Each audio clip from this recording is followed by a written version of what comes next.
আপনারা দেখেই বুঝতে পারছেন কতটা সুন্দর হয়েছে। এই দেখুন।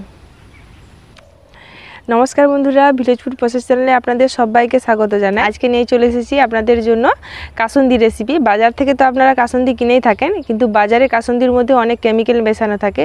তো বাড়িতে কিভাবে এই বাজারের মতো পারফেক্ট কাসুন্দি রেসিপি বানানো যায় সেটাই আজকে আমি আপনাদেরকে শেয়ার করব। তো আমরা কাসুন্দি তো যে কোনো মাখা কিংবা চপ, কাটলেট, ভেজিটেবিল চপের সঙ্গে আমরা খেয়ে থাকি। তো যে কোনো সঙ্গে কিন্তু আমরা কাসুন্দিটা বেশি পছন্দ করে থাকি। আর এটা তো আমের সিজন, তাই বাড়ির প্রত্যেকের বাড়িতে প্রায় কম বেশি আম হয়েছে। আর যাদের বাড়িতে আম নেই তারা কিন্তু দোকান থেকে কিনে এনে কম খরচে বাড়িতে সারা বছর ধরে সংরক্ষণ করতে পারবেন। এই রেসিপিটাই আজকে শেয়ার করব। আপনারা বিনা ঝামেলায় আর খুব কম সময়ের মধ্যে কাসুন্দিটা বানিয়ে সারা বছর কিন্তু সংরক্ষণ করে রাখতে পারবেন। তাহলে চলুন বন্ধুরা, কীভাবে বানাচ্ছি আপনারা সম্পূর্ণ ভিডিওটা দেখতে থাকুন। আশা করছি আজকের ভিডিওটা দেখতে আপনাদের খুবই ভালো লাগবে। এই দেখুন, আমি কাসুন্দি বানানোর জন্য কয়েকটা আম নিয়ে নিয়েছি। এতগুলো আম কিন্তু আমার লাগবে না, প্রয়োজন মতো আমি নিয়ে নিচ্ছি।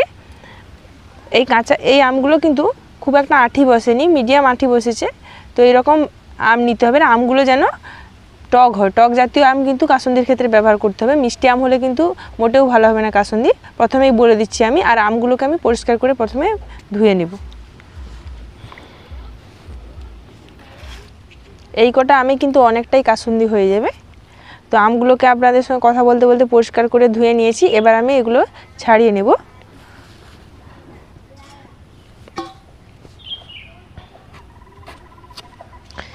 এই আমগুলো কিন্তু আমাদের বাড়ির গাছের আম, গাছ থেকে পেড়েছি। তো আপনাদেরকে দেখানো হয়নি পাড়ার ভিডিওটা, আমটা উঁচুতে হয়েছিল সেজন্য ভিডিওটা করতে পারিনি। আমাদের গাছে এবছর প্রচুর আম হয়েছে।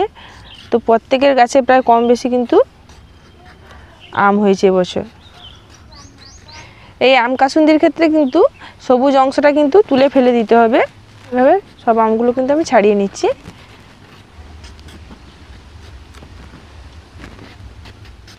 এই দেখুন, সমস্ত আমগুলোর কিন্তু আমি খোসা ছাড়িয়ে আবারও পরিষ্কার করে ধুয়ে নিচ্ছি। এবার জল ঝাড়িয়ে তুলে নিচ্ছি।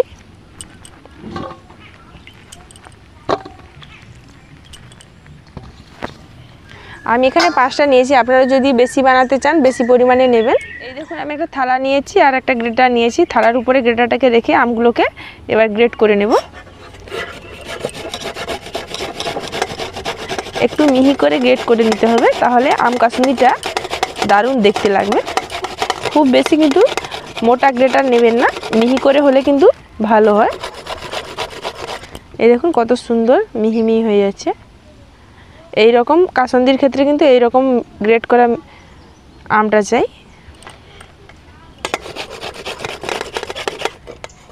এই কাসুন্দির ক্ষেত্রে যেন আমের আঠিটা একটু বসে যায় নিতে হবে। নরম আম কিন্তু কাসুন্দি ভালো হবে না। এই দেখুন আমার আমটাতে দেখুন, এই দেখুন কত সুন্দর আঠি বসে গেছে। এই আমগুলো এরকম ছোট ছোটই হয়, বেশি একটা বড় হয় না। সমস্ত আমগুলোকে আমি এভাবে গ্রেট করে নিচ্ছি। গ্রেট করার পর দেখুন কত সুন্দর লাগছে আমগুলোকে। এবার এই আমগুলোর মধ্যে আমি কিছুক্ষণ লবণ মাখিয়ে রেখে দেব।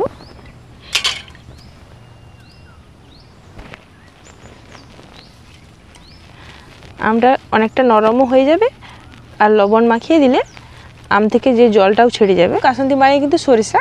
তো আমি এখানে 2 রকমের সরিষা নিয়েছি। এই দেখুন, এটা রাই সরিষা আর এটা হচ্ছে সাদা সরিষা। তবে আপনারা যদি কাসুন্দি বানান তাহলে কিন্তু আপনারা নতুন সরিষা ব্যবহার করবেন, পুরাতন সরিষা ব্যবহার করবেন না। পুরানো সরিষা কিন্তু ঝাঁঝও হবে না আর তেতো লাগবে কাসুন্দিটা, সেক্ষেত্রে কিন্তু কাসুন্দিটা একদমই ভালো হবে না। এবছরের সরিষা ব্যবহার করার চেষ্টা করবেন। তো আমি এখানে দেখুন সাদা সরিষা নিয়েছি আর কালো সরিষা নিয়েছি। যেহেতু আমি এখানে 500 গ্রাম আম নিয়েছি, সেক্ষেত্রে এখানে সরিষার পরিমাণটা কিন্তু 200 গ্রাম মতো আমি নিব।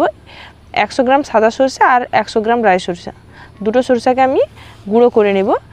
তবে কাসুন্দির ক্ষেত্রে এই সরিষাগুলো কিন্তু একদমই মিহি করে পেস্ট করা চলবে না, হালকা ভাঙা ভাঙা থাকবে, মানে হালকাভাবে গুঁড়ো হবে, মানে কিছুটা আধ ভাঙা টাইপের থাকবে, সেরকম গুঁড়ো করে নিতে হবে। একদম মিহি পেস্ট করলে কিন্তু ভালো লাগবে না। আপনারা শিলনোড়ায় গুঁড়ো করুন কিংবা মিক্সিতে পেস্ট করুন, যেটাতেই করুন না কেন, একদম কিন্তু মিহিভাবে পেস্ট করবেন না। তবে শিলনোড়াটা ব্যবহার করার চেষ্টা করবেন, কারণ শিলনোড়াতে স্বাদটা কিন্তু ভালো আসে, আপনারা সবাই জানেন। তো তবে যাদের বাড়িতে শিলনোড়া নেই তারা কি করবে, তারা কিন্তু মিক্সিটাই ব্যবহার করবেন। তবে মিক্সিতে গুঁড়ো করলে একদম মিহি করে ফেলবেন না, হাফ ভাঙা করে ফেলবেন, হাফ ভাঙা থেকে একটু বেশি, একদম মিহিও নয় একদম গোটাও নয়, সেই অবস্থায় রাখতে হবে।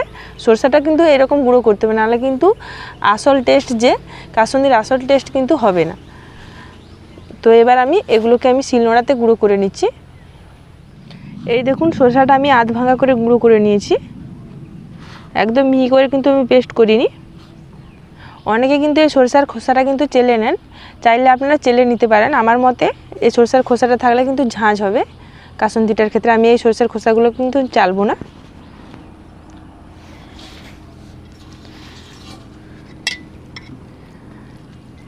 আমি যে নুন মাখিয়ে রেখেছিলাম, এবার একটা আমি বড় গামলাতে নিয়ে নিচ্ছি মাখানোর সুবিধার্থে। তো আম থেকে যে জলটা বেরিয়ে এসে সেটাকে আমি ফেলে দেবো না, নিয়ে নেব। দেখুন আমটা কত সুন্দর নুন মাখানোর পর দেখুন কত সুন্দর নরম হয়ে গেছে আমটা। এর মধ্যে আমি দিয়ে দিচ্ছি সরিষার গুঁড়ো। তখন অল্প করে লবণ দেওয়া ছিল, তো স্বাদ মতো আমি লবণ দিয়ে দিচ্ছি। আর দিয়ে দিচ্ছি 1 চামচ হলুদের গুঁড়ো, লঙ্কার গুঁড়ো 1 চামচ, অল্প করে দিয়ে দিচ্ছি একটুখানি চিনি। চাইলে আপনারা চিনিটা নাও দিতে পারেন, অনেকে কাসুন্দিতে চিনি পছন্দ করেন না, তো যারা পছন্দ করেন না তারা কিন্তু দেবেন না চিনিটা। আমটা যেহেতু টক, তাই প্রচুর টক আমটা, সেজন্য আমি অল্প করে দিয়ে দিচ্ছি। এবার সমস্ত উপকরণকে আমি হালকা হাতে এভাবে মিশিয়ে নিচ্ছি।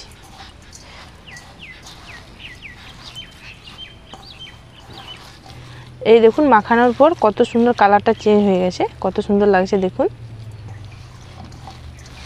এবার এর মধ্যে আমি কিছুটা পরিমাণে সরিষার তেল দিয়ে দেবো। এই মাখানোর পর কিন্তু বেশিক্ষণ আলগা হাওয়ায় রাখা যাবে না, তাহলে কিন্তু তেতো হয়ে যাবে। এখানে 2 থেকে 3 চামচ মতো আমি সরিষার তেল দিয়ে দিচ্ছি।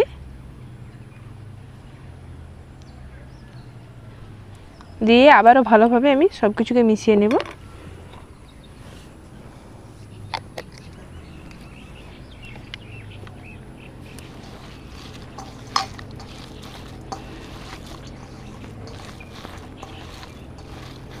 এই দেখুন আমি এখানে একটা কাঁচের জার নিয়ে নিয়েছি, তো জারের মধ্যে মিশ্রণটাকে দিয়ে দিচ্ছি। বেশিক্ষণ কিন্তু আলগা হাওয়ার মধ্যে রাখবেন না, তাহলে কিন্তু তেতো হয়ে যাবে কাসুন্দিটা, মোটেও ভালো লাগবে না খেতে। এবার এর মধ্যে কিন্তু সরষের তেল দিয়ে রাখতে হবে, তাহলে কিন্তু আচারটা ভালো থাকবে বেশি দিন। দিয়ে এভাবে কিন্তু জারের মধ্যে মিশিয়ে নিতে হবে সরষের তেলটা দেওয়ার পরে। এই দেখুন সরষের তেলটা দেওয়ার পর আচারটার কালারটা দেখুন। এই দেখুন আচারটা দেখুন কত সুন্দর লোভনীয় হয়েছে, আপনারা দেখেই বুঝতে পারছেন কতটা সুন্দর হয়েছে। আচারটা যখন মজবে রাখার পরে এটা খেতে আরও সুন্দর লাগবে আর দেখতেও আরও দারুণ আসবে। তো আমি যেহেতু এখানে কম পরিমাণে আচারটা বানিয়েছি, তো আমি এটা বেশি দিন রাখবো না, খাওয়া হয়ে যাবে। আমি সেই জন্য আমি এখানে ভিনেগার দিচ্ছি না। আপনারা যদি বেশি করে বানান আর 1 বছর মতো সংরক্ষণ করে রাখতে চান, তাহলে অবশ্যই এখানে 2-3 চামচ মতো ভিনেগার দিয়ে দেবেন। সারা বছর কিন্তু আচারটা ভালো থাকবে, নষ্ট হবে না। আচারটা বানানোর পর যে বয়ামে রাখবেন সেটা ঢাকনা অবশ্যই তাড়াতাড়ি বন্ধ করে দেবেন, বেশিক্ষণ হাওয়া পাস করতে দেবেন না, তাহলে কিন্তু আচারটা একদমই তেতো হয়ে যাবে। আমি যেহেতু অল্প পরিমাণে বানিয়েছি, আমার বেশি দিন যাবে না, এটা খাওয়াই হয়ে যাবে। তো আবার যখন বেশি পরিমাণে বানাবো এর মধ্যে আমি কিন্তু ভিনেগার দিয়ে দেবো। ভিনেগার দিলে কিন্তু আপনারা আচারটা বেশি দিন ধরে সংরক্ষণ করে রাখতে পারবেন। আর কাঁচের জার অবশ্যই ব্যবহার করবেন, তাহলে আচারটা কিন্তু দীর্ঘদিন থাকবে, নষ্ট হবে না। আর এটা কিন্তু রোদে একদমই দিতে হবে না।